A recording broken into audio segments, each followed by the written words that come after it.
এত বড় মাটি কাটার মেশিন কয়েক সেকেন্ডে এত শক্তি পায় কোথা থেকে? আজকে আমরা জানব এক্সকাভেটরের আসল রহস্য, হাইড্রোলিক পাওয়ার। এই বিশাল মেশিনটা দেখতে যতই হেভি লাগুক, এর ভিতরের কাজটা কিন্তু অনেক স্মার্ট।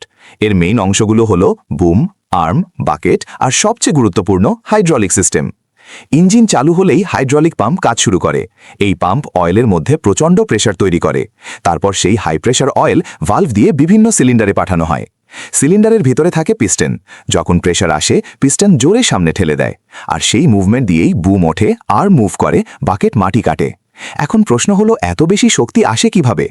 এর পিছনে আছে একটা simple formula, force equals to pressure into area. মানে প্রেশার যত বেশি আর পিস্টনের সাইজ যত বড়, তত বেশি ফোর্স তৈরি হবে।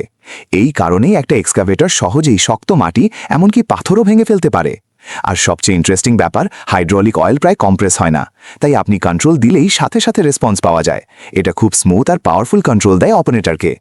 ভাবুন, একটা সিরিঞ্জ চাপ দিলে যেমন পানি বের হয়, ঠিক সেই কনসেপ্ট, কিন্তু 1000 গুণ বেশি প্রেশার দিয়ে।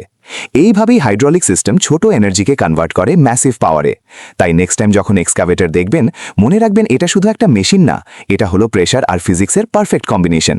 ভিডিওটা ভালো লাগলে অবশ্যই লাইক দিন, আর এরকম ইন্টারেস্টিং টেক কন্টেন্ট পেতে ফলো করুন। আর বলুন তো, আপনি কি আগে জানতেন হাইড্রোলিক সিস্টেম এত পাওয়ারফুল? কমেন্ট করে জানান।